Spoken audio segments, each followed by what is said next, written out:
Dahil talagang meron lamang binigyan ng kaunawaan. Kapag alam mo na ang paalala ng Panginoon na mayroong pamaypay, dapat aware ka doon. Tama?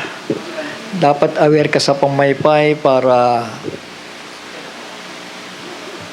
alam mo kung paano ka makakaunawa, dahil babalik at babalik ka sa banal na kasulatan. Naintindihan po natin?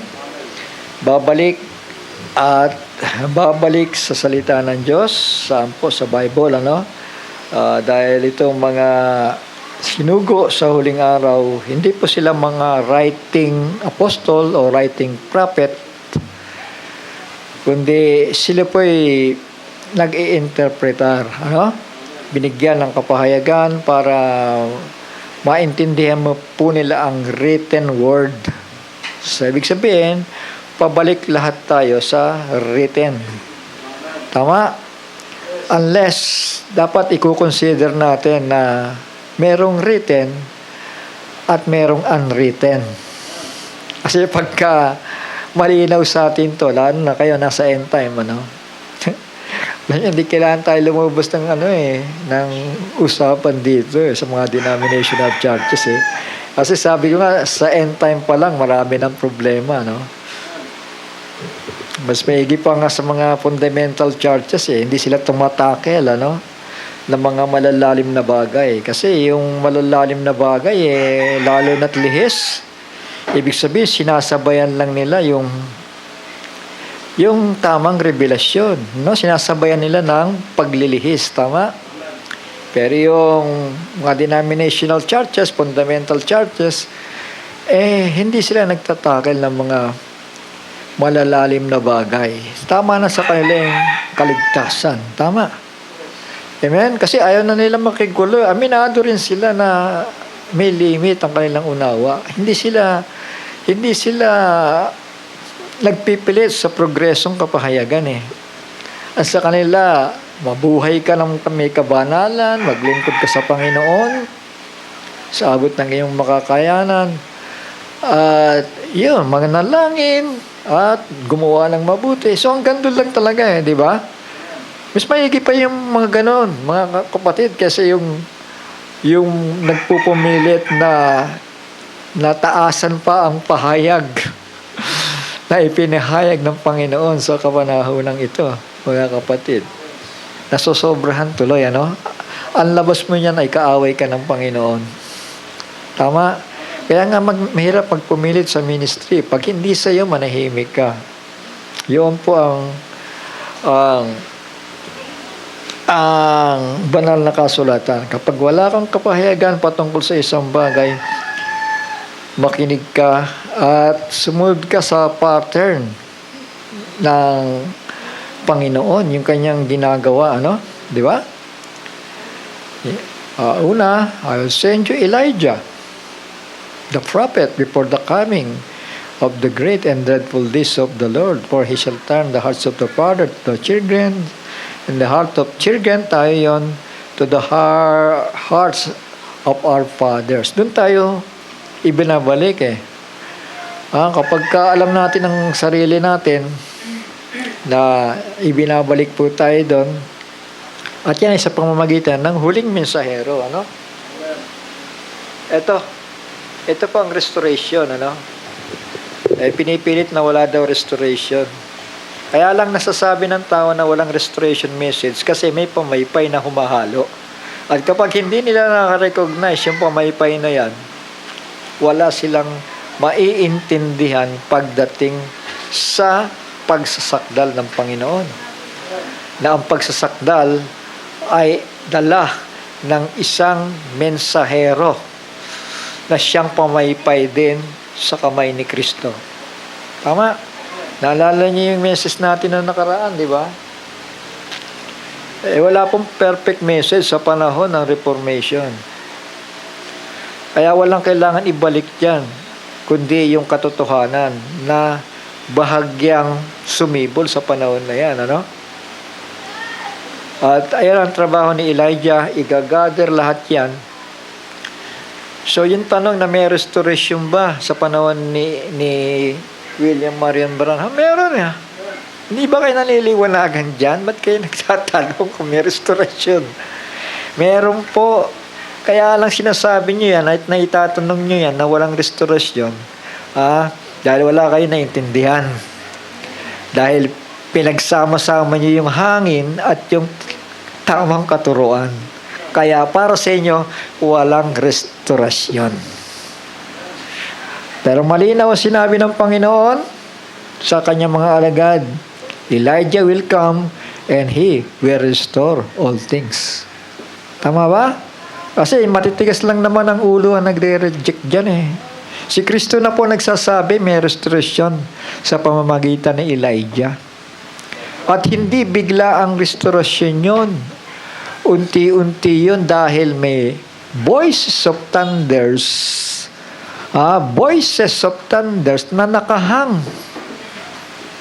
Tama po. Voices. Sabi nga natin, voices of thunders. Kailangan masanay yung kaisipan natin eh. Minsan kapag hindi natin sinasalita, hindi natatatak sa isip natin. Meron pong voices of thunders under the ministry of the mighty angel.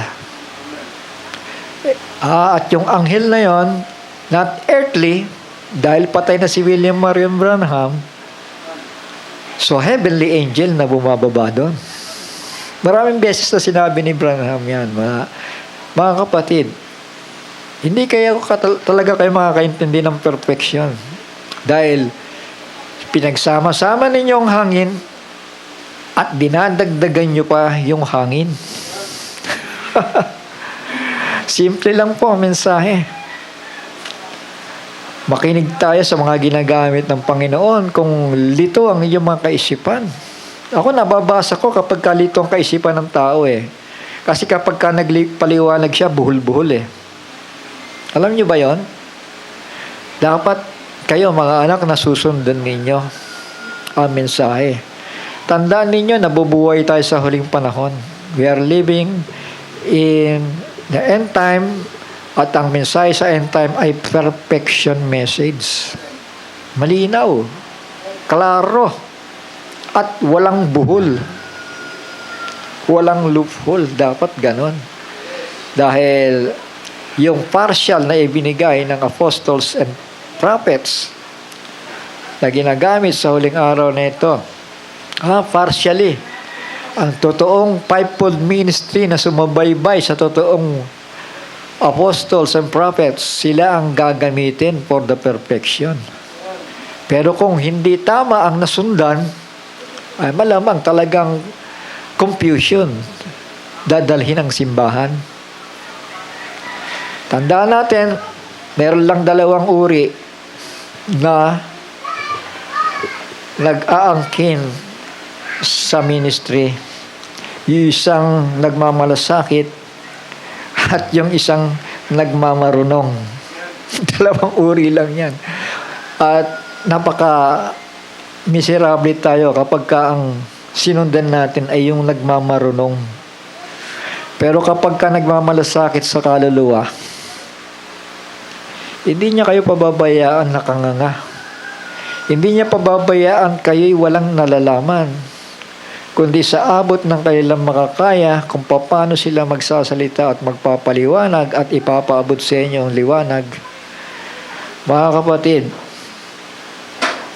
yun ang nagmamalasakit. Hindi siya liliban. Hindi siya magbabaliwala hanggang maunawaan natin ang banal na kasulatan. Sangayon po tayo. So, yan lumalabas sa bibig namin ni Father Johnson, kasi we are living in the end time. Hindi na po biro ang panahon. At kailan mabuksan ang kaisipan natin, miski kayong mga kabataan, kasi bahagi kayo ng perfection message at napapaloob sa perfection message ang pamaypay ni Kristo. Alam niyo yung pamaypay ni Kristo? Yung itataboy ka. Kapag ka hindi dito ang tamang lugar mo, itataboy ka para pumunta ka kung saan ka nararapat. Naintindihan natin? Hindi dahil sa nagtataboy ang Panginoon. Dahil sabi nga, kung saan naroroon ang sariwang pagkain o ang pagkain napapanoon ay doon na nagtitipon ang mga agila. Pero hindi ko sinasabing magpapare-pareho tayo ng kaunawaan, mga kapatid. O sukat ng unawa. Pareho yung unawa natin. Pero yung sukat, hindi tayo magpapare-pareho. As long na may naintindihan tayo, dahil kapag nagbigay naman ng instruction ng Panginoon through the voices of thunders, I believe, kung ikaw ay bride, maintindihan mo yan sa simpleng kaparaanan. Shall we say amen? Kahit hindi naman gaano kakalalim, pero sa simpleng kaparaanan na ibibigay sa iyo ng Panginoon dahil tapat ang puso mo, maiintindihan mo yan. Tama? Naintindihan natin? Hindi po madamot ang Panginoon na kapag tayo'y humihingi ng habag sa Kanya. Yun ang tatandaan natin. Pero kapag lumihis ang ating buhay, lumihis ang kaisipan natin, naging materialistic tayo at hindi naaayon sa katuroan ng liwanag, mga kapatid. Yan ngayon ang sasakal para hindi tayo makaunawa ng Biblia. Amen? Sasakal. Hindi ka makaunawa sa salita ng Diyos. Pero kung nakapokus ka, mga kapatid, yan ang tinitignan ng Panginoon. At simpleng bagay para makaintindi ka. Dahil nasa Panginoon lahat yan Tama?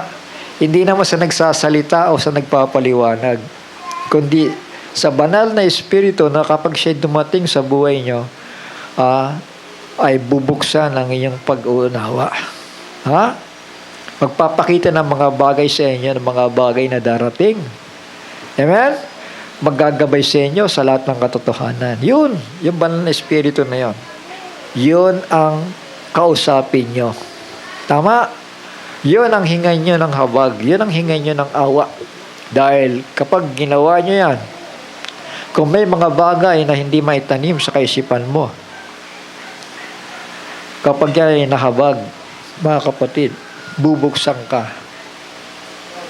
Pagbubuksan ka, mga anak. So, sige po, mga anak, mga kapatid, bago ako magtuloy-tuloy, tayo po yumuko sandali at manalangin. Ama namin, banal at makapangyarihan sa lahat, salamat sa araw na ito, na tunay nga, ikaw itong nagbubukas ng aming bibig, ng aming kaisipan, upang usalin ang mga bagay na napapanahon para ipahayag sa kalagitnaan ng iyong mga anak. Tunay nga, Panginoon, na kami patungo sa kasakdalan at ikaw po, Panginoon, ang manguna sa bawat isa sa amin. Hindi namin alam ang mga bagay na nasa harapan, Panginoon. Ikaw ang nakatatanto ng lahat ng ito. At sa simple mong kaparaanan, ipaunawa mo sa mga kabataan, sa mga anak, sa mga kapatid na narito, sa mga naghahangad na maunawaan ka, sapagkat lubhang napakahalaga nito para sa amin, Panginoon, sapagkat nagmamahal kami sa katotohanan. Naway mangusap ka sa aming puso, sa aming kaisipan, sa aming pagkataong loob. Mangusap ka sa mga oras na ito, Panginoon, at ibaba mo ang aming mga sarili. Pabayaan mong bigyan namin ng halaga ang bawat salita na namutawi sa bibig ng iyong lingkod, Panginoon. At kami pagpapalain mo at magiging kalakasan ang kapahayagan na bubuksan mo sa aming kalagitnaan sa oras nito. Minsan pa sa pangalan ni Yahushua HaMashiach, ang aming Panginoon tagapagligtas, ang banal ni Israel. Ito po'y aming samo at dalangin. Amen at amen. So, medyo naputol yung kaisipan ko nung una, no? Pero I believe na iduduktong ng Panginoon niya kung ano man ang sasalitain ko. Dahil hindi contradiction ng Biblia at hindi contradiction ang sasabihin ng Panginoon, mga kapatid. Iisa lang po yan, mga kapatid. Una, alam ba mga bagay na i-consider natin, ano? Dahil ang mahalaga sa panahong ito, mga kapatid, ay ang mensahe ng 7 kulog. Shall we say amen? Bagaman padating pa lamang ito, no? So may palatandaan tayo ng pagdating ng 7 kulog. Pero I believe na buhay na buhay na buhay na buhay na sila. Sangayin tayo? Dahil hindi naman papasok sa simbahan ng isang baguhan at magtuturo ng napakalalim na bagay, eh. Tama? Kung paano si Juan na isa sa kulog. Do you believe? Isa sa kulog? Si Juan? Siya po'y nakaranas, ano? Yung mensahe ng sigaw. Mensahe ng kasakdalan. Hanggang sa dumating ang message ng archangel na bumababa galing sa langit. So tinig po ng arkanghel na bumababa yan. Ano? Bumalik yung anghel na yon. Hindi ko alam kung sino nagbigay sa akin ng mensahe na yon. Ano? Hinahanap ko yung tao, eh. Pero tumugma sa banal na kasulatan, eh. Hindi ko nakakuha yung pangalan niya, pero nung sinubukan ko, sabi ko, baka tama itong tao na to. Abay, nagduktong, eh. Nagduktong-duktong. So, kailangan kasi open-minded tayo, tama? Miski namang yung asno gagamitin, eh, para kay Balaam, eh, tama? Sabi si amen? Kahit sino naman tao, eh. Kapag iba ang focus mo, pwede silang gamitin para sa'yo, para makaintindi ka, tama? So, ganun tayo. Huwag tayong mag-ugali na ako marunong, ako magaling, ako ang tama. Huwag natin ugaliin yun. Kasi kapag kaya ng ugali natin, walang perfection dyan sa ganyang pag-uugali. Kailangan handa tayong tumanggap ng tama at mali. Kapag may pagkakamali tayo, may pagkukulang tayo, suriin naman natin yung sarili natin. Huwag tayong magmamatigas. Dahil hindi yan bahagi ng perfection. Hindi yan ang itinuturo ng Panginoon. Kailangan lagi tayo nagpapakumbaba. So, ang gusto kong paratingin sa inyo, sino ba yung magdadala ng mensahe ng 7 kulog? O 7 thunders na siyang tinatawag ng mga alagad sa panahong ito, sa end time, no? Sabi ni Brother Branham, sila yung pagbibigay ng rapturing faith. Sabi ni Brother Jackson, ganon din. Sila yung may dala ng rapturing faith. At ganon din si End Time John. Naniniwala tayo, may End Time John. Meron pong the same anointing of John na nabubuhay sa kapanahunan natin. At isa siya sa first bang of the 7 thunders. Dito lang nararamdaman ko na, eh. Ngayon pa lang nararamdaman ko na. Wala pa ang 7 thunders. Ibig sabihin yung message nila, wala pa. Pero nararamdaman ko na kung sino yung mga kulog. Sakayon ba kayo? Mararamdaman ninyo kung sino yung mga kulog, eh. Nagdadala sila ng mensahe. Bumubukas yung ating kaisipan, yung ating pag-uunawa. Dahil kapag yan nagsasara, ibig sabihin, hindi yan. Tama. Pero kapag bumubukas ang kaisipan natin, maging alerto tayo, maging mapagbantay tayo. Dahil may 7 kulog. Pumukus tayo, mga anak. Nabubuhay po tayo sa isang napakadelikadong panahon. Dalawa lang. Maaring maiwan ka o maaring masama ka. Kapag hindi ka pumukus sa puntong ito, pag hindi ka pumukus at nagbaliwala ka, siguradong maiiwanan ka. Sigurado yon. Pero kapag pinaglaban mo, iba yung pinaglalaban eh. Kasi yung naririnig mo lang, parang tama, parang mali. Pero mukhang tama. Pag hindi mo pinaglaban, ibig sabihin, hindi ka nakaunawa. Hindi sapat na nakaunawa ka. Dahil wala ka namang pinaglaban eh. Naintindihan natin? Pero kapag ito ay pinaglalaban mo, pinagtatanggol mo, pinaninindigan mo, ibig sabihin may naintindihan ka.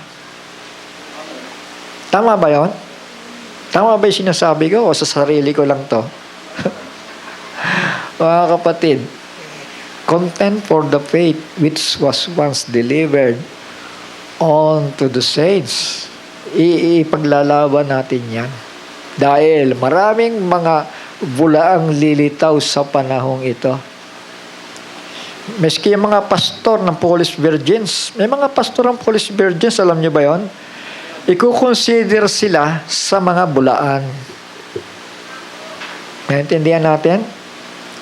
Pero, dahil virgin sila, may bihis. Meron pa rin silang siling. Kaya lang, hindi tulad ng sa bride o doon sa nakadamit ng white raiment. May kaibahan yon. Tandaan nyo, nabubuhay tayo sa end time. Ang mga bagay na ito ay ipinakita na sa atin ng Panginoon. Dahil matuwid ang Diyos na pinaglilingkuran natin. Tama? Hindi ba napakaraming simbahan? Tama? So, hindi naman lahat sila nagsasabi ng totoo eh.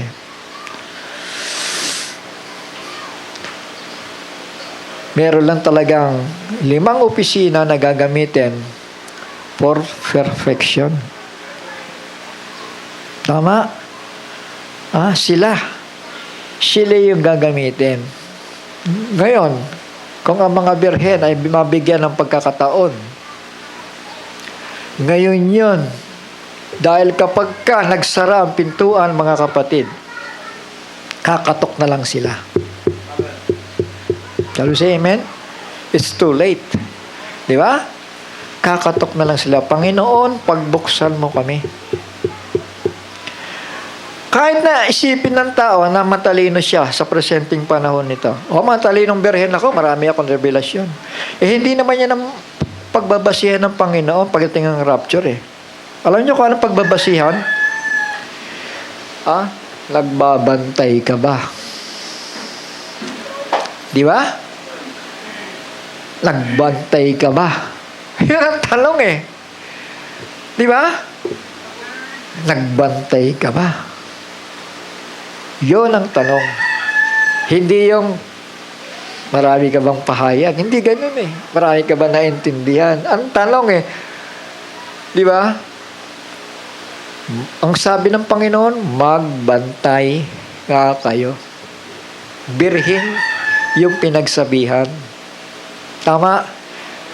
Kasi kung nakadiin pa tayo sa mga bagay ng sanlibutan, mga kapatid, bantayan natin yung buhay natin, yung sarili natin.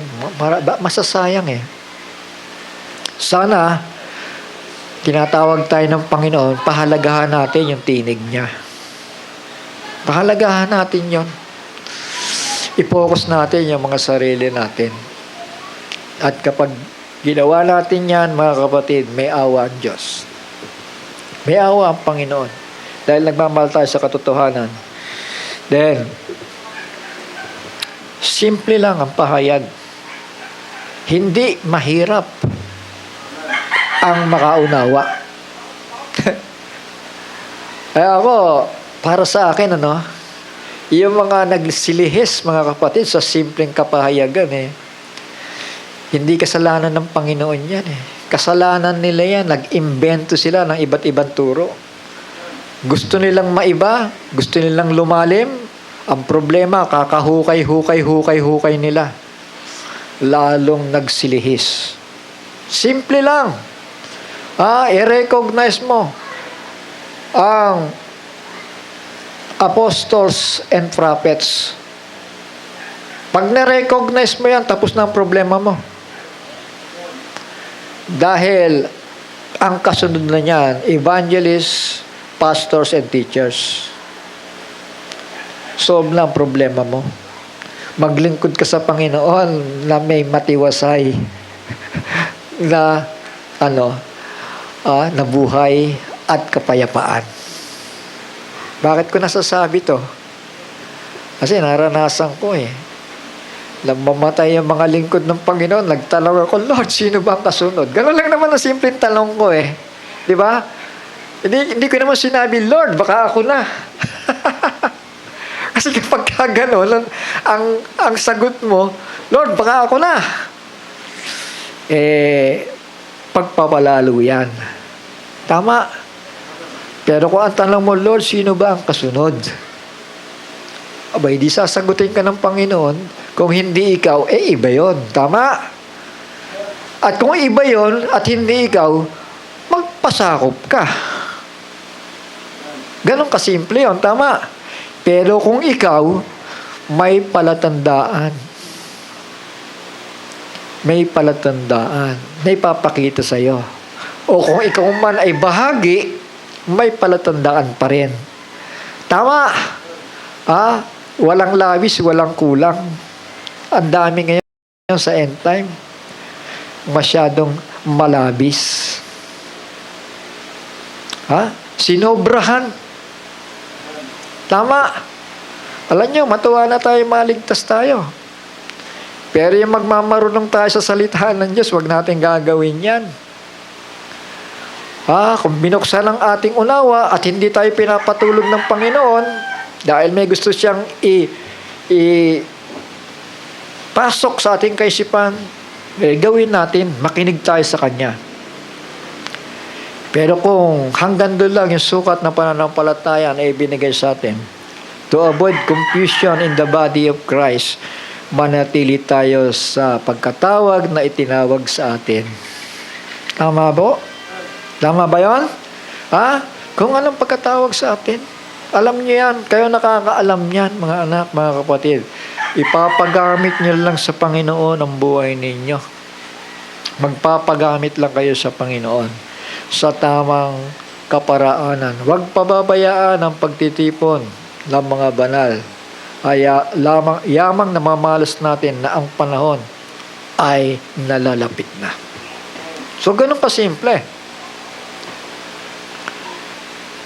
At bagaman, may mensahe ako dito patungkol sa Revelation chapter 10 angel, yung notable mighty angel of the book of Revelation. Itong anghel na ito lang po yung kakaibang anghel sa lahat ng anghel. Bakit ko nasasabi yan? Yung Revelation chapter 10 verse 1, mighty angel na bumababa. Bakit ko nasasabi yan, mga kapatid? Kasi itong anghel na ito, yung notable angel na yun, kakaiba talaga siya, mga anak. His description is Christ-like.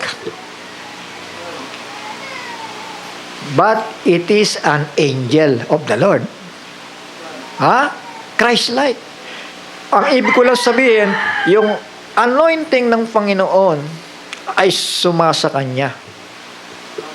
Kaya napagkakamalan siya si Kristo di ba? Revelation chapter 10. Madalas natin binabasa yan, mamaya babasahin natin para sa kapakanan ng mga kasama nating bata, kayong mga bata, magbukas kayo ng inyong cellphone. Yung cellphone na may Bible, ang ibig sabihin, Tama, kasi parang hindi na uso ngayon yung yung Biblia mismo, no? Yung lahat tayo, may cellphone, may Bible din, may English, may Tagalog. Maganda yon, di ba? Na i-compare natin. Natututo tayo. Yung Revelation chapter 10, verse 1, angel, hanggang ano yun hanggang 11 yun yung chapter na yun, mga anak. His description is Christ-like. Ayan. Bukas tayo ng versikulo, no? Daniel chapter 12, isa-isahin lang natin.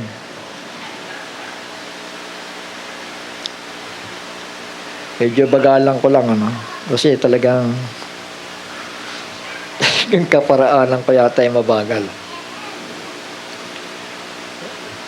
Ayan.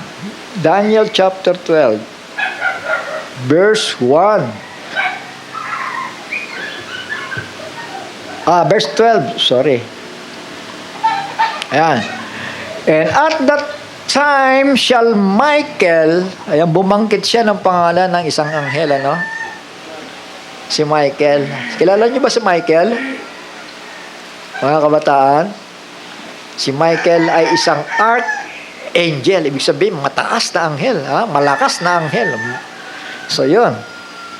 At that time shall Michael stand up, the great prince, tinawag siyang ano? The great prince, which standeth for the children of thy people, Israel, and there shall be a time of trouble. Saan panahon po yun? Yung time of trouble? Dito. Sa Great Tribulation period. Amen? Magkakaroon ng trouble si Israel. Magkakaroon siya ng kabigatan, ng problema. Dahil may dakilang kapighatian naghihintay. Pero tatayo, sino? Si Michael. Tama.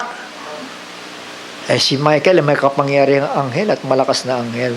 So, maiingatan yung mga pinili kay Israel. Tama. 1/3 yung maiingatan. Yung 2/3 patay yun. Didiretsuhin ko na sa inyo. So, ituloy ko. And there shall be a time of trouble, such as never was since there was a nation, even to that same time. And at that time, thy people shall be delivered. Ayun.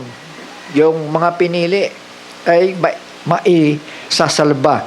Everyone that shall be found written in the book. Ayun. Si Michael po yun, ano? Sa verse 7, talong ko na lang, ano? So,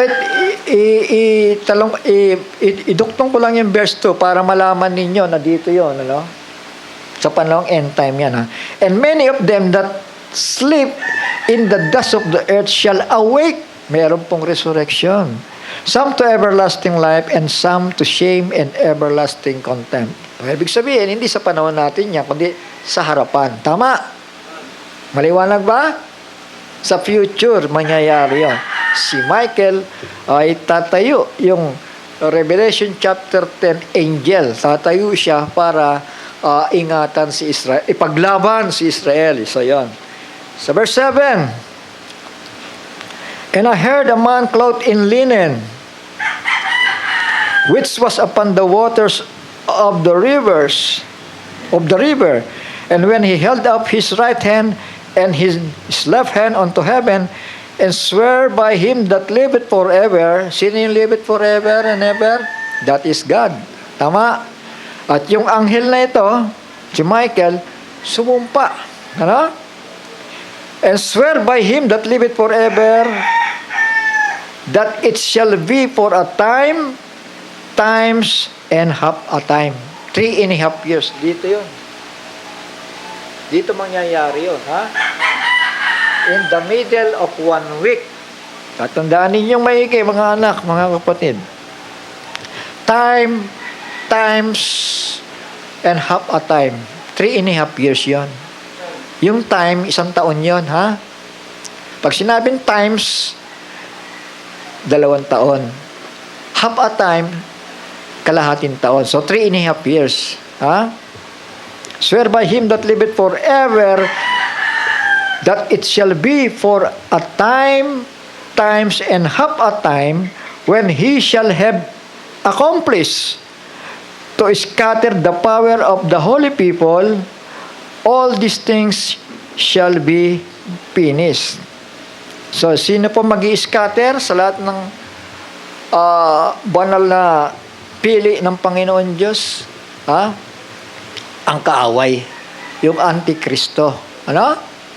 So, dito tatayo si Michael laban sa Antikristo, laban kay Satanas.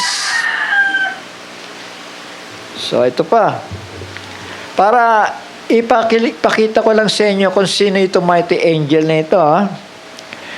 Revelation chapter 10 verse 1. Ayun, doon na tayo. No? O sa 14 muna. Revelation chapter 14 verse 1.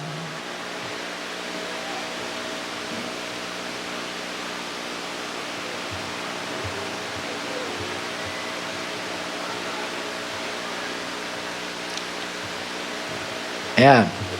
Ito na yung kaganapan, ano? And I look, and lo, a lamb. Kanina, tinawag si Michael a prince. Tama. Ngayon naman, and lo, a lamb. Now, in the middle of the week, tandaan natin, dahil dito po nag-rapture, ano? Tingin kaya kayo dito, ano? Dito po nag-rapture, di ba? Inakyat tayo doon. Meron pong wedding supper po doon.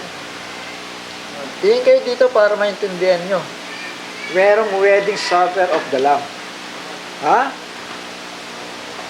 Kasama natin si Kristo po doon sa kaitasan for 7 years. Habang sa Israel naman ay bumubuhos ang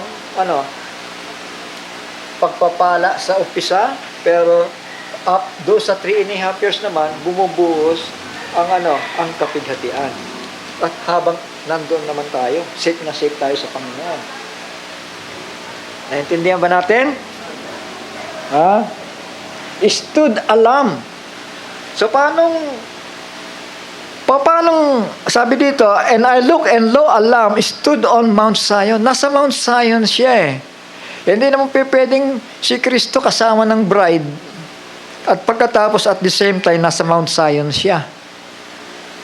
Hindi po pwede magkaganon. Tama? Naintindihan natin?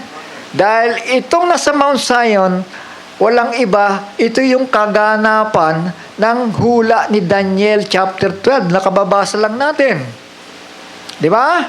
Michael shall stand before the children of Israel. So ito na yung kaganapan.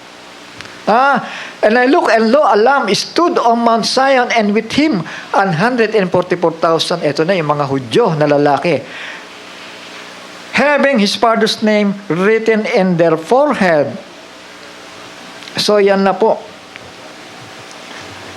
Katatapos lamang matatakan sila sa kanilang mga noo, at sila yung magpapatuloy na mangangaral habang nagkakaroon ng dakilang kapighatian sa Israel.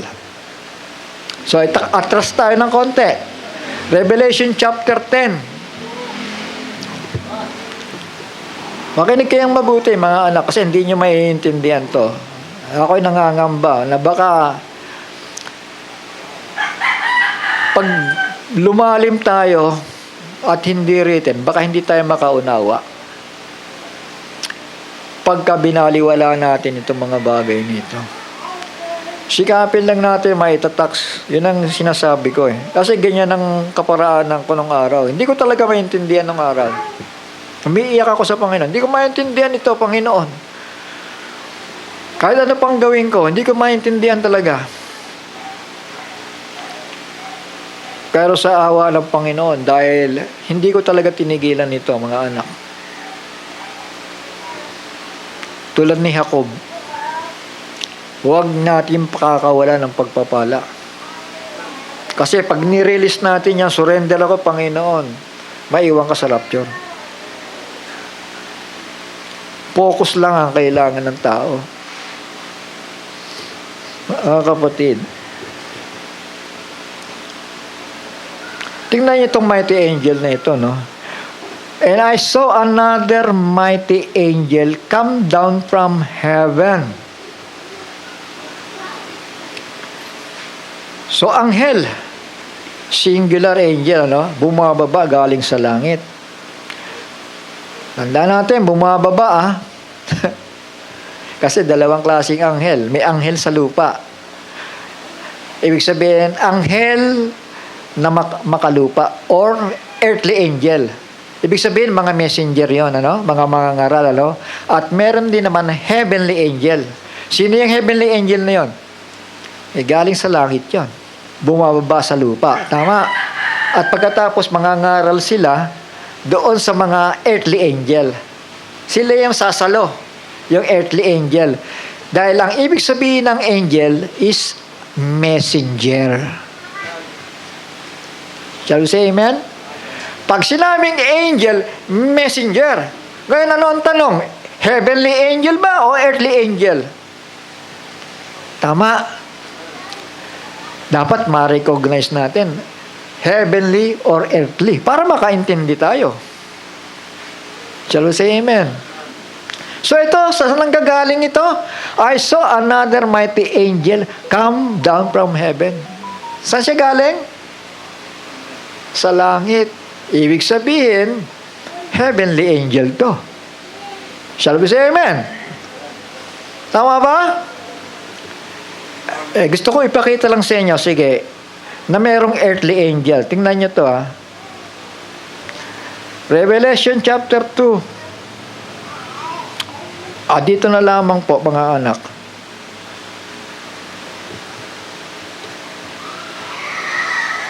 Revelation chapter 1, verse 11 muna. Sumunod po kayo, mga anak. Mag-concentrate po tayo. Saying, sa 10 muna, I was in the Spirit on the Lord's day. Sino yan? Si John. Yung pangalan dyan, napaka-importante sa Bible yan. Tandaan ninyo, mga kapatid. I was in the Spirit on the Lord's day. Pag sinabing Lord's day, Sunday. Tama. Shall we say amen? Kasi, kaya tinawag na Lord's day yan, araw na linggo siya na buhay na maguli. Naintindihan natin? I was in the Spirit on the Lord's day, and I heard behind me a great voice as of a trumpet, saying, I am the Alpha and Omega, the first and the last. And what thou seest, write in a book, and send it unto the 7 churches which are in Asia, unto Ephesus, unto Smyrna, unto Pergamos, and unto Thyatira, and unto Sardis, and unto Philadelphia, and unto Laodicea.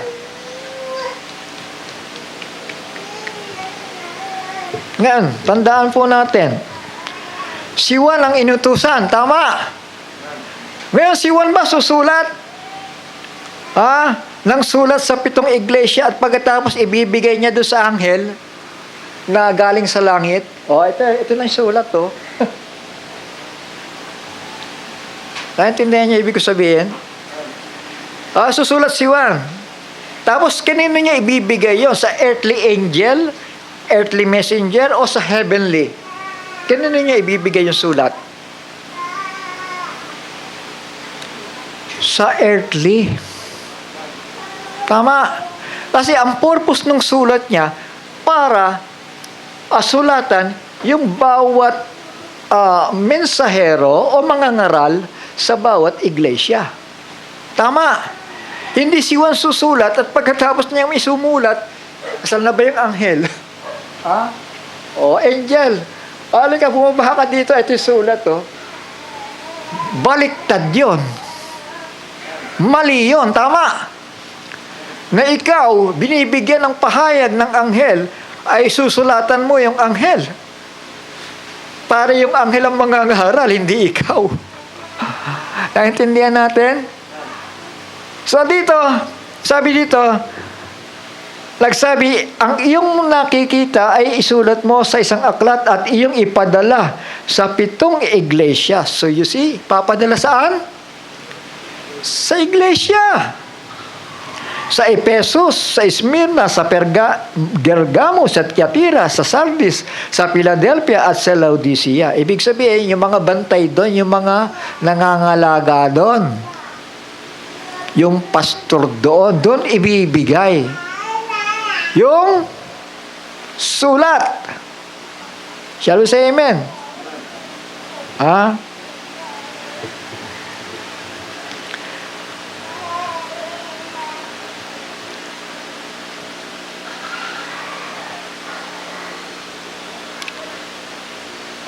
At alam nyo ba yung 7 na yan, ano?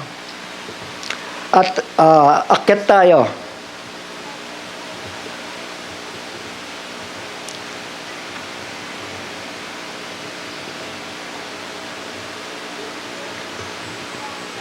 Sa verse 20, the mystery of the 7 stars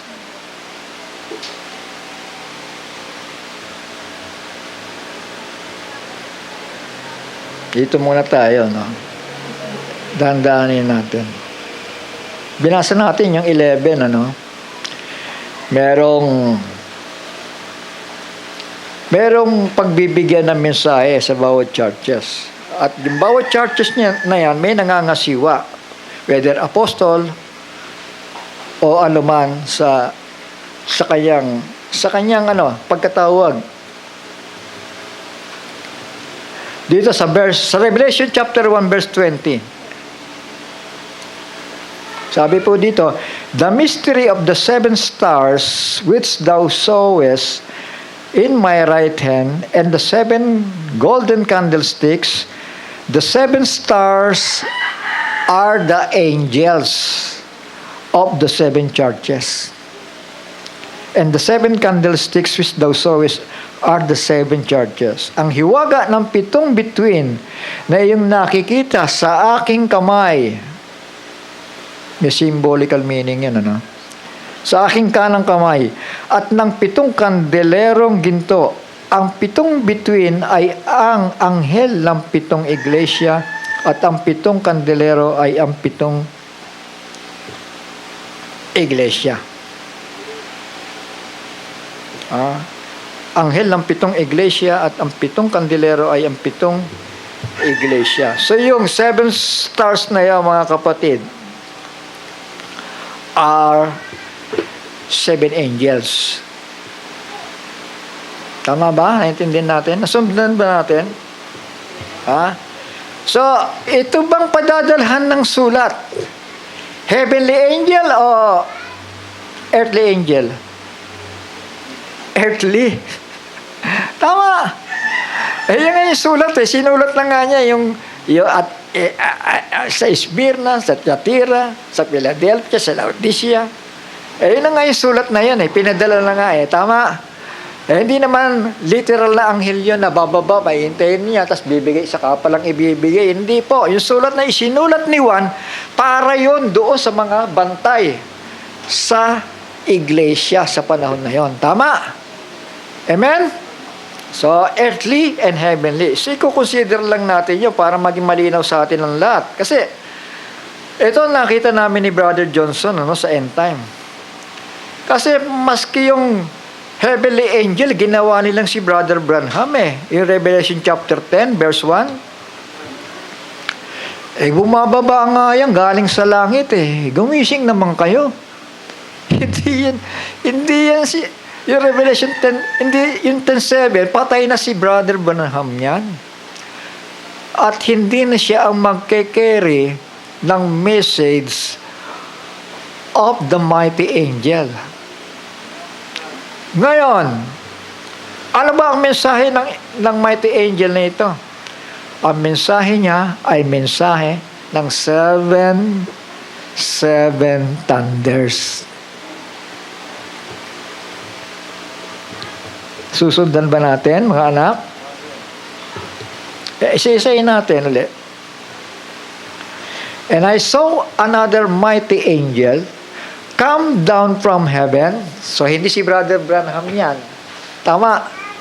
Kasi galing sa langit. Tama. Shall we say amen? Clothed with a cloud, and rainbow was upon his head.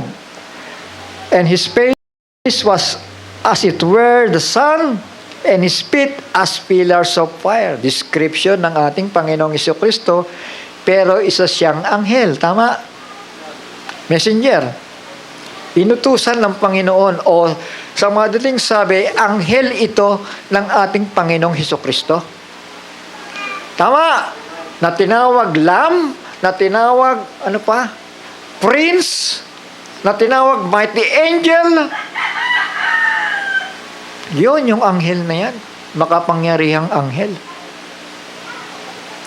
And he had in his hand a little book open. Meron pong bukas na aklat. Ibig sabihin, totally open na yun, ha? Kasi kung may sarado pa, may selyo pang nakatatak doon, hindi sasabihin totally open siya kasi may isang selyo pang nakaharang. Naintindihan natin. Pero dito, bukas na ang aklat. Naintindihan natin? He had in his hand a little book open, and he set his right foot upon the sea, and his left foot on the earth. Hahakbang siya, lalakad siya, magmi-ministry siya, and cried with a loud voice as when a lion roars. And when he had cried, 7 thunders uttered their voices. So ang tanong, dahil ang 7 thunders, ito po ang rapturing faith, ito po yung mensahe na nagdadala ng rapturing faith. Ang tanong, saan lang siya mabubuksan? Dito po sa anghel o sa pamamagitan ng anghel na bumababa galing sa langit. Tama po? Shall we say amen? Sa pamamagitan lang nito na bumababa, yung panahon na yan. Dahil yung panahon na yan, sa future pa yan. Naintindihan natin? Ha? Sa future pa, konting panahon. Bago mag-rapture, mga anak, yung mensahe ng 7 kulog na yan, yan ang magdadala sa atin. Magbibigay po sa atin ng rapturing faith. So yun, tuloy ko. And cried with a loud voice as when a lion roar, and when he had cried, yung tinig niya, singular, ano? Cried with a loud voice, tama? Shall we say amen? So isang anghel lang yon, tama? Ano nangyari? And when he had cried, 7 thunders uttered their voices. Pumasa kanino? Yung singular voice, nag-transmit sa 7 voices of thunders. Tama. May nagtatanong nga dito, ang galing mag-English eh. Father, patunayan mo nga na yung 7 thunder na yan ay tao. May binabasa na nga eh. 7 thunder uttered their voices. Eh di tao. Tama. Eh hindi naman pusa yan. Shall we say amen? Pumasa. Yung tinig ng bumababang anghel. Eh, hindi naman yung bumababang anghel, ipapasa pa rin doon sa heavenly angel. Eh, mangyayari niya, magpapasapasahan lang sila. Tama. Ibig sabihin, dumiretso yung makapangyarihang anghel na yon. Dumiretso yung kanyang tinig sa 7 anointed men of God. Naintindihan natin? 7 kulog. Sabi ko nga, sa harapan pa yon mangyayari. Na merong 7 kulog na darating. Tama? Tandaan ninyo, yung mighty angel na ito na bumababa sa future pa, at sa panahong ito, patay na yung earthly angel na si William Marion Branham. Tama? Na ang sabi nila, ito daw anghel na ito, walang iba, o yung thunders, ay walang iba, isa si Brother Branham doon. Paano pa siya magta-thunder kung sa panahong kinabubuhayan natin ay patay na siya? Tama. Shall we say amen? Patay na siya eh. Asan siya? Nasa libingan. Yung earthly angel na yan, nasa libingan.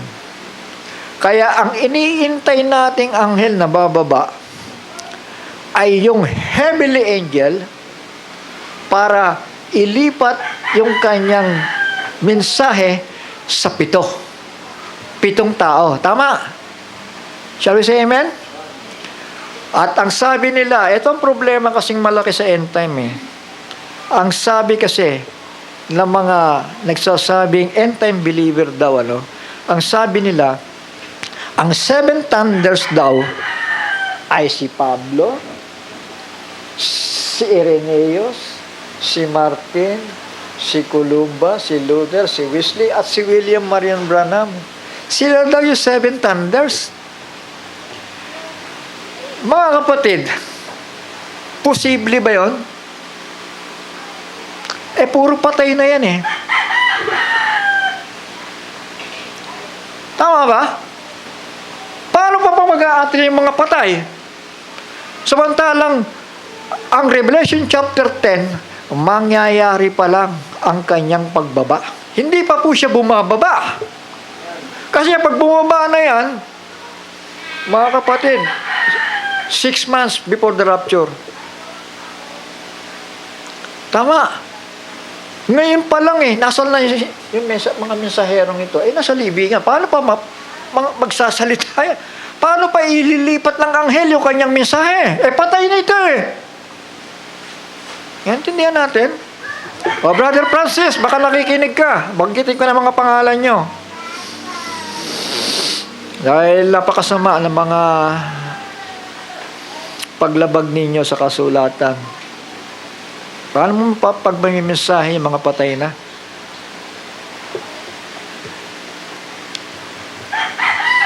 Sustento. Gumising kayo. Kayo pa rin Buti yung iba nananahimik Kayo lang yung nagpupumilit. Tingnan nyo ito. Verse 4. Sa verse 3 muna. And cried with a loud voice, yung mighty angel, as when a lion roar. And when he had cried, 7 thunders uttered their voices. Sige nga, patay na nga yan Verse 4. And when the 7 thunders had uttered their voices, I was about to write. Isusulat niya, Susulat ni Juan. I heard a voice from heaven saying unto me, seal up those things which the 7 thunders uttered, and write them not. Huwag mong isusulat. Naintindihan natin? So, huwag mong isusulat. Malinaw ba yon? Ibig sabihin, wala kang makikita niyan, miski sa sulat ni Pablo. Tama! Miski sa sulat ni Juan, wala kang makikita at mababasa niyan. Miski sa panahon ng Reformation, wala yan. Panahon ng Smyrna, lalong wala. Pergamos, lalong wala yan. Lalong wala. Dahil, hindi nga ipinasulat Halinaw? Hindi. Write them not. Ito pa. And the angel which I saw stand upon the sea. Nakita ni Juan yung anghel, ano? Nakatungtong. Saan? Sa dagat. And upon the earth, upon the land. Israel yun. Yung sea, multitudes of people. Lifted up his hand to heaven. Itinaas niya yung kanyang kamay. His hand. Isang kamay. Kasi may hawak siyang bukas na aklat. Tama. Shall we say amen? And swear by him that liveth forever and ever. Sino yun? Ang Panginoon Diyos. Tama. Sumumpa siya sa Diyos. Who created the heaven and the things that therein are, and the earth and the things that therein are, and the sea and the things that are therein, that there should be time no longer. Hindi na raw, magtatagal ang panahon. So, saan yun? Pag sinabing hindi na magtatagal ang panahon, saan yun? Dito. Sa panahon ng pagparito ng Panginoon sa rapture. Tama ba? Hindi na raw magtatagal. Naintindihan natin?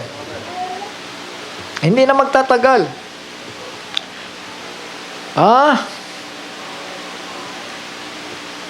But in the days of the voice of the seventh angel. Sino yung seventh angel na yan, mga kapatid?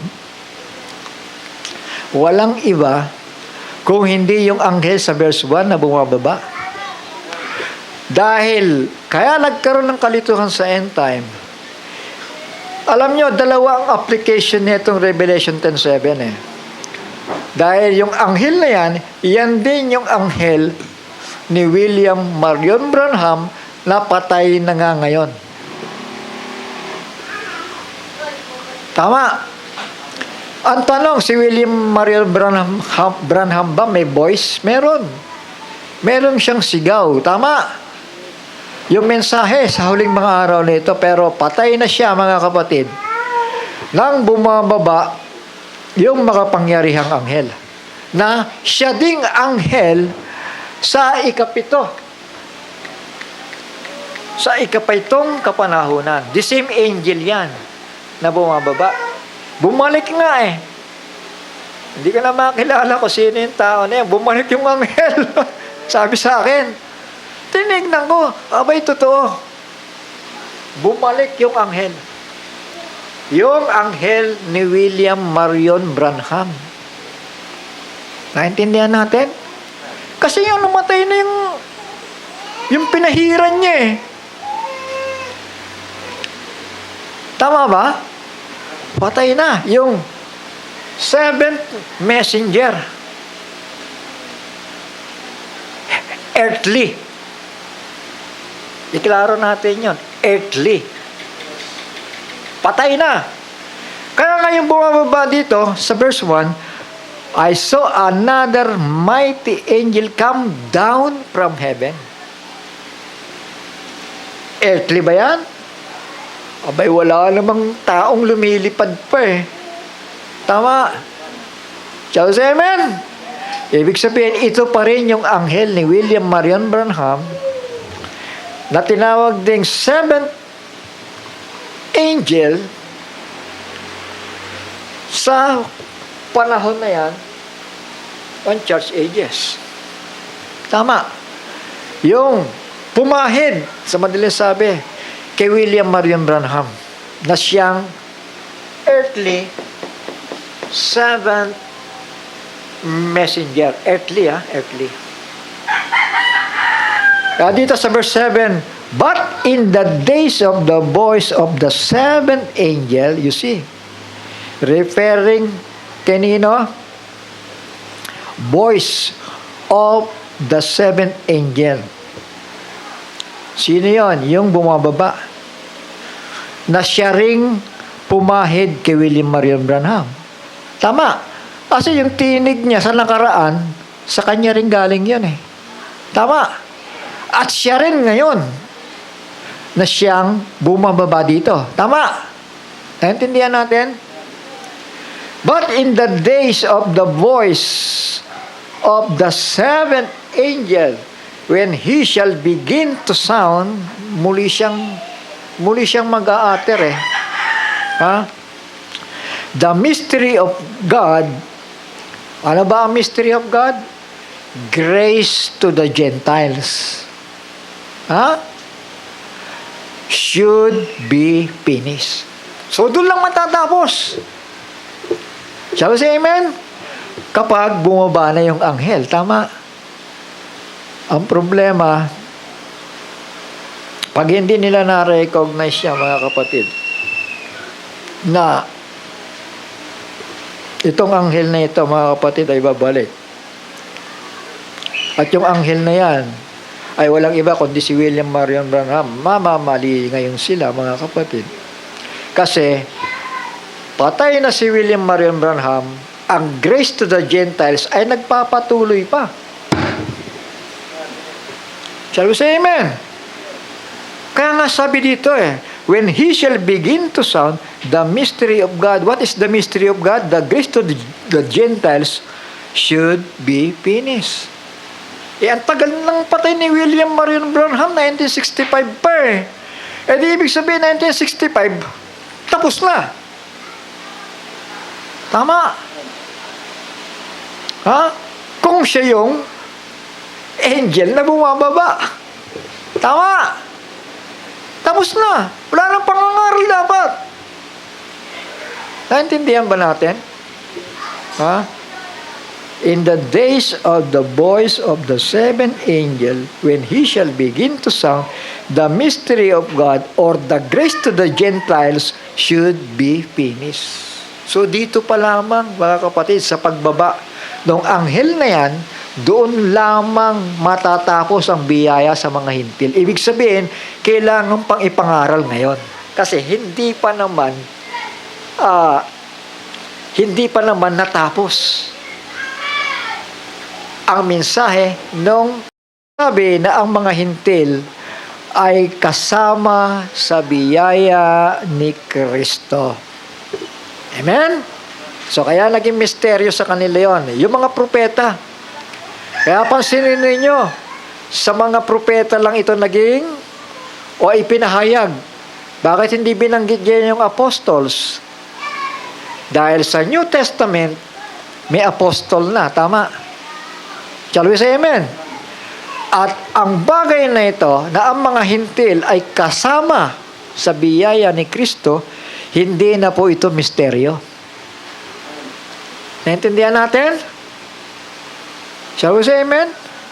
Hindi na misteryo kay Pablo yan na tayo ay kasama sa tagapagmana ni Kristo. Hindi na po misteryo yan. Misteryo lang po yan sa lumang tipan. Tama. At yung misteryo na yon, na ang hintil ay tagapagmana, matatapos. Tama. Ibig sabihin, ibabalik na kay Israel. Tama. Shall we say amen? At yung mighty angel na yan, nakatungtong sa dagat, yan po nagsisimbolo sa maraming tao. At nakatungtong din sa lupa. Anong lupa yan? Land of Israel. Shall we say amen? Ha? Dahil pagkatapos niyang umapak sa Gentiles, didiretso na si Michael sa Israel. Matutupad yung Daniel chapter 12 at itong Revelation chapter 14. Naintindihan natin? Yes. Pahalagaan natin ang aklat ng pahayag. Sa ibang mga simbahan, baliwala ito Kasi, hindi nabubuksan. Kasi talagang hindi talaga maintindihan ito. Maliban na mayroong mensahero. Naintindihan natin. Kung walang mensahero, sino magpapaunawa sa atin itong mga bagay na ito? Meron na nga mensahero hindi pa rin nga maintindihan ng mga tao punta tayo sa mensahero, mga kapatid. Ito yung message niya, ha? The Revelation of Seven Seals. Ito po yung aklat na yon. Ayan. Mga ka-end time. Ewan ko ba kung bakit iba-iba ang interpretasyon ng end time Batingnan natin. Kung anong pagkakasabi ng propeta patungkol sa mga selyo at patungkol sa 7 kulog. So, unang tanong ko sa inyo, posible ba maging kulog si Pablo at yung mga iba pa dito? Malabo Tama. Dahil ang kulog, kumulog lang sa panahon ng end time. Saan ba ako pupunta?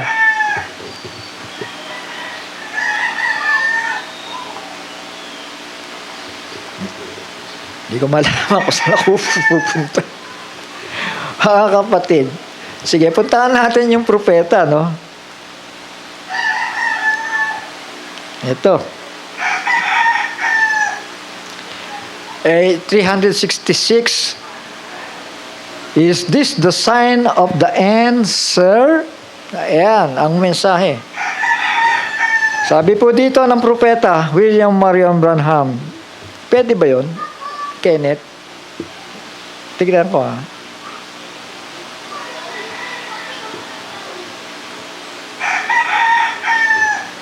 Ay, sorry Dito pala.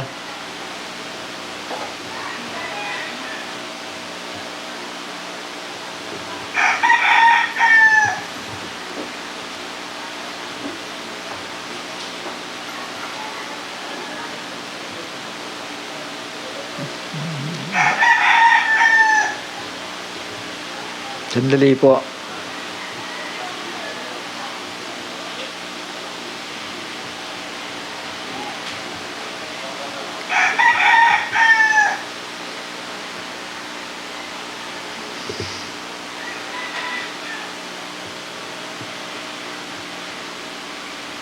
So, basahin ko na lamang po, mga kapatid.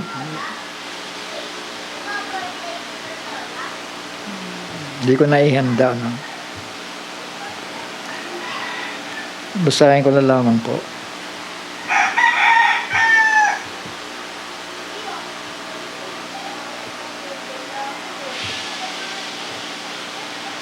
So, yan.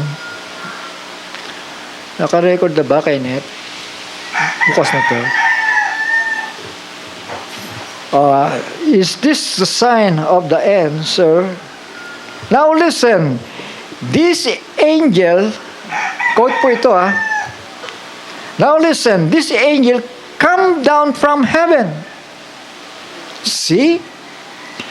The other 7 angels of the 7 churches was earthly messengers. Yan, ito yun. But this angel, yung bumababa, all message is finished. Ayan. Tapos na doon. The 7th angel winds up the whole thing. Revelation 10:1 yun, And this angel comes not to the earth. He is not a man from the earth as the messengers to the churches. Hindi daw siya yun. Tama. Yung turo ni Francis, baliktad sa turo ng propeta Gusto mo pang higitan ng propeta, Brother Francis? Pagsisihan mo yan.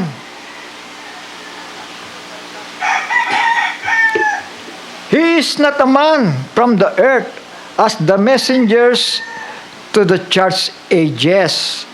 That's finished. But this angel brings the next announcement. May next announcement pa.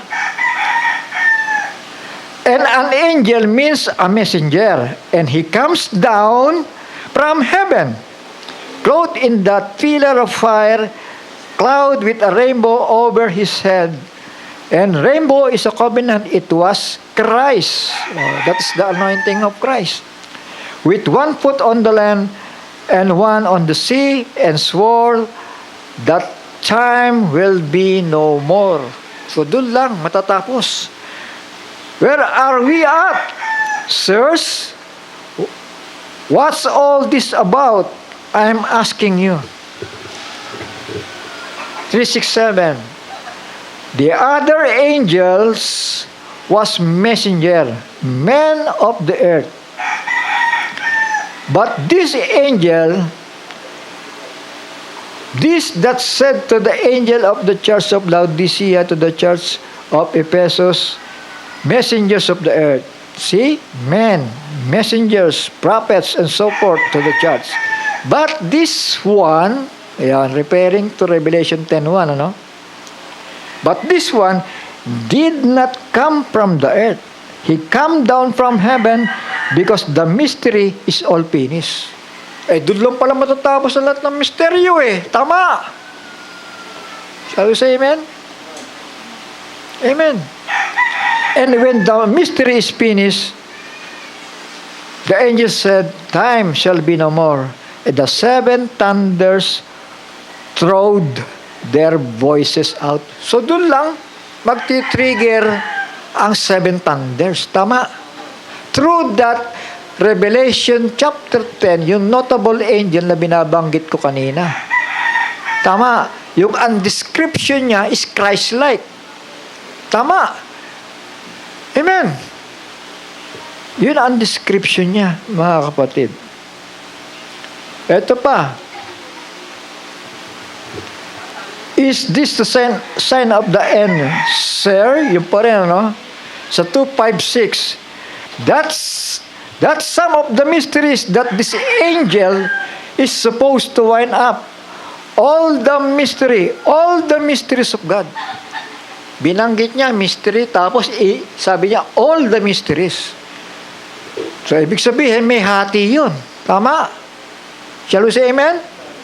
Ano pa? And the other, and may I say this with reverence, and not referring to myself, but referring to the angel of God. Naintindihan natin? Sino yung bumababang anghel? Angel of God. Hindi si William Marion Branham dahil patay na siya sa panahon na yan ng Revelation chapter 10 na bumababa galing sa langit. Dahil sa future pa yan bababa. Tama.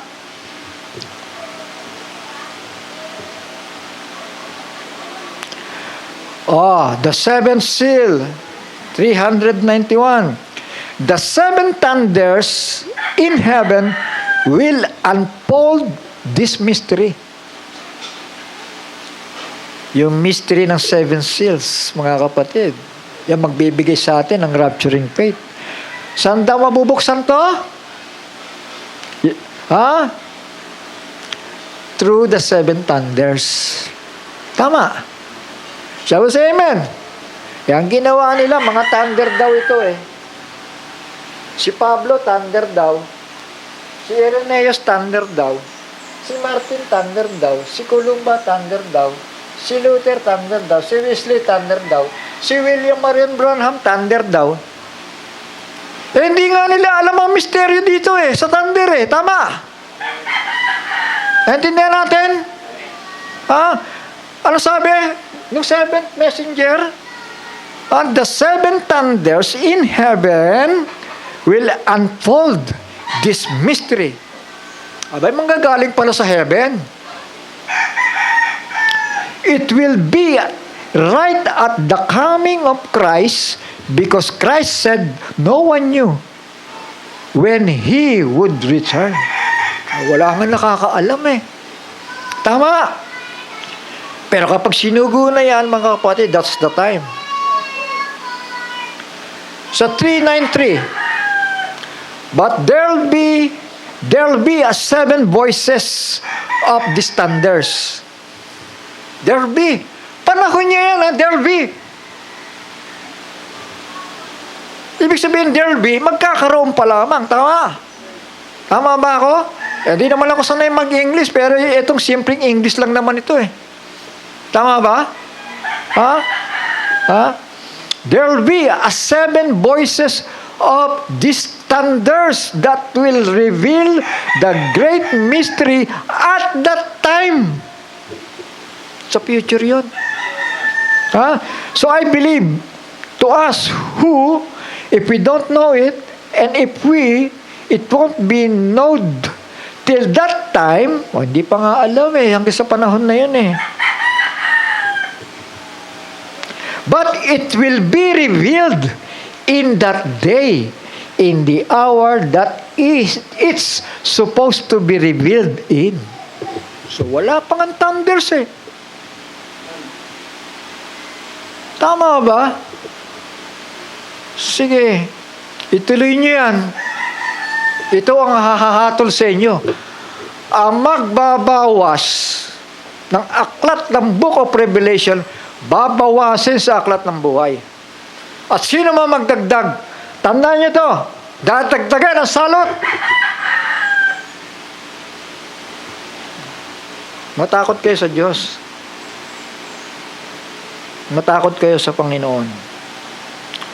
Yung propetang kinikilala nyo, hindi nyo naman inuunawa, napakalinaw ng kanyang mga sinasabi. Gusto nyo lang ipakita na mas magaling kayo sa mga sugo ng Diyos. It will be revealed in that day, in the hour that it's supposed to be revealed in. So the thing for us to do is to be reverent before God.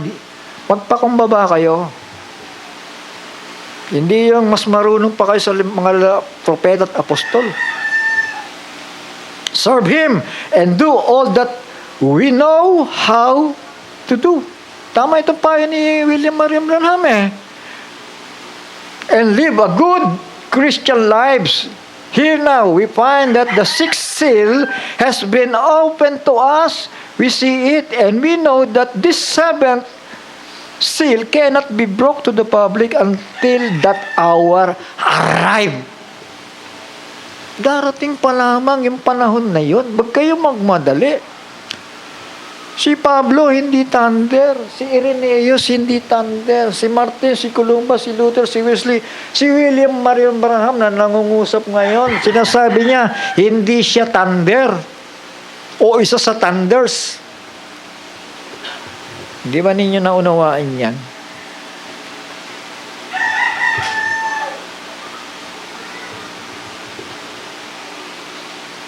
Ang dami mga anak mga kapatid. Tingnan nyo to. Notice, sa 360. Notice, Revelation chapter 3 and 4, 7 thunders. 7 thunders. And then, notice, 3 and 4, and then what? An oath from an angel that the time was finished. When these thunders, you see, brought forth their voices, then the angel, just think of it, an angel clothed in cloud and a rainbow covenant over his head. Why? You know who that is. Put one foot on the land and on the sea, and lift up his hand and swore that when them 7 thunders uttered their voices, that time will be no more.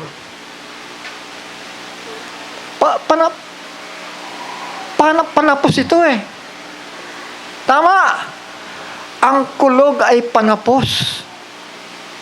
Shall we say amen? Panapos ng ating pananampalataya dahil ililipat na kay Israel. Napakahalaga ng thunders, mga kapatid. Kaya ang propeta, paulit-ulit niyang iminimensahe ito. Ayoko naman baliwalain ito, mga anak. Gusto ko makabahagi kayo dito. Kung wala pang linaw sa iba sa inyo, kailangan magsalita pa rin ako. Itago lang ninyo sa puso ninyo, sa kaisipan ninyo. At hindi tayo mamumroblema.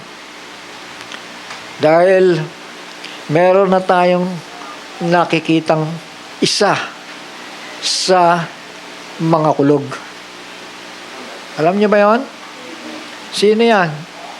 Alam niyo, bakit hindi ba kayo nagtatalong? Ako, nagbabantay talaga ako eh. Kapag yung pangalang John,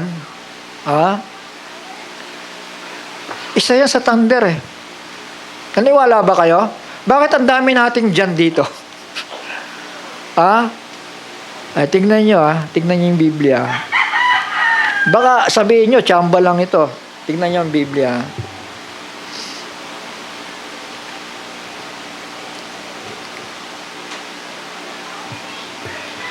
Mark chapter 3, verse 17.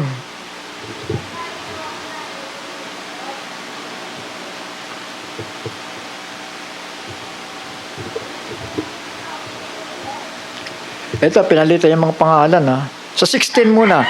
And Simon, his surname, Peter. Tinawag niya si Simon Barjona, pinangalan niya ng niyang Peter. Tama. Si Kristo nagbigay ng alias, tama. Amen? Kay Pedro. Peter, ibig sabihin, little rock. Tama. Dahil sa kanya ipinaunawa kung sino si Kristo. Tama. Shall we say amen? May revelasyon. Rock of revelation, ibinigay kay Pedro. Shall we say amen? Thou art the Christ, the Son of the living God. Tama. Sa verse 17, and James, yung James po ay Jacob ito Sa King James, ginawa niyang James. Pero Jacob ito. Sa original. And James, the son of Zebedee, and John, Apostle John, the brother of James, he surnamed them Boanerges. Boanerges. Hindi ko mabigkas which is the sons of thunder. Bakit si John tinawag sons of thunder? Shall we say amen? Bakit ang dami natin John dito naglilitawan? Bakit may end time John? Hindi nila matanggap ang end time John Kung naghihintay kayo ng thunder, eto yung sons of thunder, si Juan. Pastor Johnson. Tama ba? Naintindihan ba natin? Si John at si James tinawag the sons of thunder. Tsamba lang ba yan, mga anak? Mga kapatid. Pasensya na kayo, napasobra yata ako. Marami pa sana akong sasabihin, pero magbantay tayo. Magbantay tayo. Candidate tayo sa rapture. Tama yung pathway na nilalakaran natin. Mga anak, mga kapatid, napakagulo ng end time. Mula 1965 namatay si Brother Branham, walang naisettle. Kanya-kanya. Kanya-kanya. Walang naitama. Walang walang nagpakumbaba. In other words, walang nagpakumbaba. Pero merong mga tao na tunay na sumusubaybay sa mensahe. Ang tanong lang naman kasi yan sino ba ang major ministers? Yun lang naman ang magiging tanong Kasi yan ang naging tanong ko sa Panginoon. Panginoon, patay na si William Marion Branham, patay na si Brother Jackson. Sino ba ang kapalit? Kaya nga sabi ko sa inyo, ang pangalang dyan masyadong notable, Tama? Si John ang kumain ng aklat. Tama? Shall we say amen? Si John ang manghuhulang muli. Tama ba? Bakit napakaraming John? At tinawag pa, binansagan pa ni Jesus si John at si James, anak ng mga kulog. Ha? Tapos, amen? Ibig sabihin, at the end time, merong John na gagamitin bilang first bang of thunder. First bang of the seven thunders, mga kapatid. Ha? So, yan, no? Yung mighty angel na yun na bumababa. Kaya notable yun, siya ang nagdadala ng message ng seven thunders. Tama ba? So, tama naman yan. May 7 anghel. Tama. Siya ba say amen? Dahil yung 7 anghel na yan, iba-ibang karakteristik. Iba-ibang kailang anointing sa 7 churches. Tama. Pero yung ika-7 anghel, kakaiba yun. Tama. Kasi ang description niya is Christ-like. Basahin ninyo ang whole chapter ng Book of Revelation. Tinawag siyang Lamb, chapter 14, verse 1. Tinawag siyang anong pagkakatawag ni Daniel? The Prince. At tinawag siyang mighty angel na bumababa sa chapter 10. Ano? His description is Christ-like. He had the book which only Christ alone has a power to handle or to claim, to look and to open the seals thereof. Isipin mo, si Kristo lang ang may karapatan ng aklat na yan, pero ipinasa sa Kanya. Tama! Kinino? Doon sa bumababang anghel. Tignan na ninyo kung anong mayroon doon sa anghel na yon na bumababa. Ha? He had a book which only Christ alone has a power to claim, to look, and to open the seals thereof. His voice, like a roaring lion, transmitted to 7 voices of thunders. Yung tinig niya, lumipat. Hindi yung first angel yon, hindi yung second angel, hindi yung third angel. Hindi dito, hindi dito, hindi dito, hindi dito. Kung hindi yung bumababang anghel. Tama. Yung walang iba yung anghel ng namatay na. Tama. Siya rin yun, yung namatay na. Bumalik nga lang eh. Bumababa. Kasi patay na yung pinahiran niya, umakyat siya sa langit, then bumababa siya sa chapter 10. Tama. Amen. Kailan siya bababa? Sa tamang panahon. Kaya nga sabi niya, hindi na po magtatagal, Panginoon Diyos.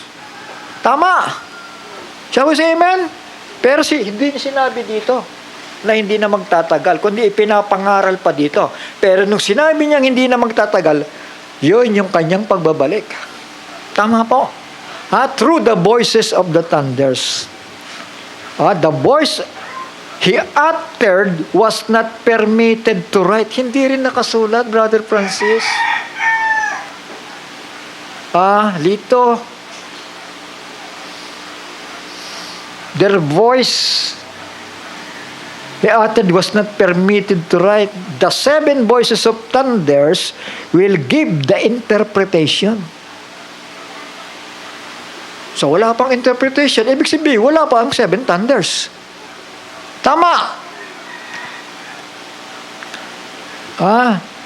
There must be no written letter to the church age. Ayan. Yung quote ni Brother Branham, sinasabi niya, hindi ko alam yung thunders na yan. Mahahayag pa lamang yan. His message is the end of all things, sabi ni Brother Branham. Ito yung katapusan ng lahat. The mystery of the grace to the Gentile will be finished. The mystery of God declared to the Old Testament prophets was that the Gentiles are co-heirs with Christ. So yun.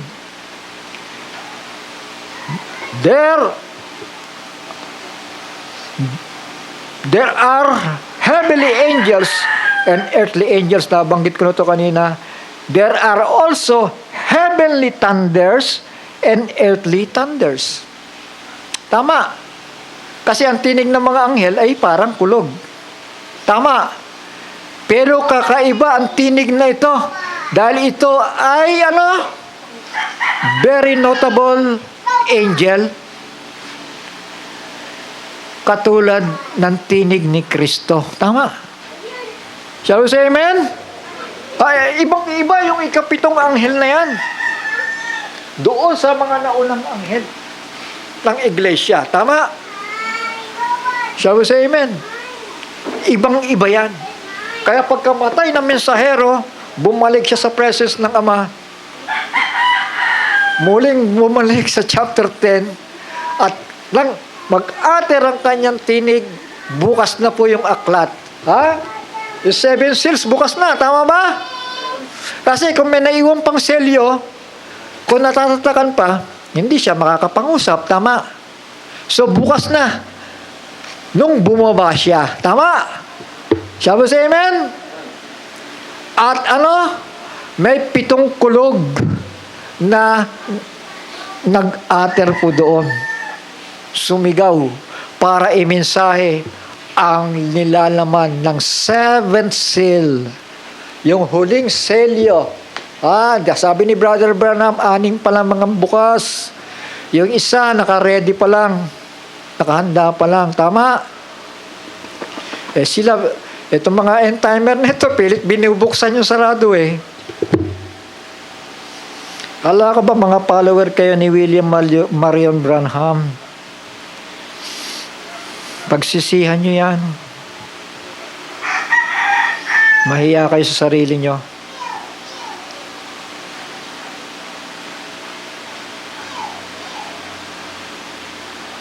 Kapatid, yung notable angel, yung mighty angel of the book of Revelation, iisa lang yon. Tama? Hindi sila 7. Tama? Shall we say amen? Dahil ang description niya ay description ni Kristo. Tama po? Ha? Ibig sabihin, pinagkatiwala ni Kristo yung trabaho sa kanya. Dahil si Kristo ay naroon sa wedding supper. Wedding supper, mga kapatid, kasama ang raptured bride. Shall we say amen? Maliwanag ba, mga anak, mga kapatid? Huwag kayong mahiyang magtanong. Talagang ganyan. Sumulat lang kayo sa papel kung meron kayong hindi naintindihan. Dahil simple lang ang Biblia. Ang importante dito ay makaunawa tayo. Dahil habang nag-iintay tayo ng kulog, ng 7 kulog, kasi nakahanda na yung sarili natin may hinihintay tayong mensahe. Tama? Pero yung walang iniintay, may iiwanan. May iiwanan po, mga anak. Maliwanag po ba? Anong sabi ng Panginoon? Magbantay nga kayo. So, yun.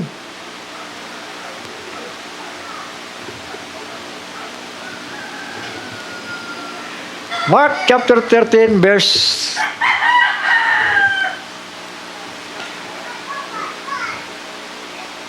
35 to 36. Watch ye therefore, for ye know not when the master of the house cometh, si Kristo yun, at even, or at midnight, or at the cock crowing, or in the morning, lest coming suddenly, he find you sleeping. Shall we say amen? Kahit pala sabihin mo, ako malawak ang revelasyon ko, virgin ako sa harap ng Panginoon. Pero kung natutulog ka at nadatnan kang tulog,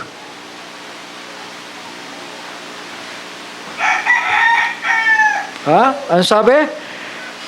What I say unto you, I say unto all. Watch.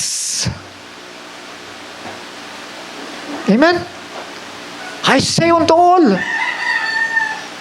Huwag nating isipin, ay, malawak ang pahayag ko. Wise virgins ako. Wise virgins kami. Kung nadatnan tulog, sayang, di ba? Mamimiss ang rapture. Tama. Amen. The Lord will descend from heaven with a shout,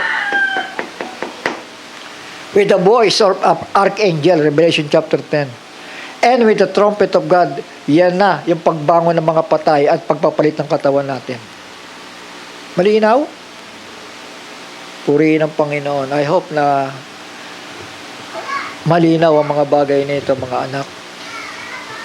Shall we say, praise the Lord? Purihin ang Panginoon at magpasalamat po tayo sa mensaheng ating narinig sa araw na ito. Ama namin, banal at makapangyarihan sa lahat, muli kaming nagpapasalamat sa mensaheng ito, Panginoon, na ipinadala mo sa pamamagitan ng iyong banal na propeta, Panginoon, na siyang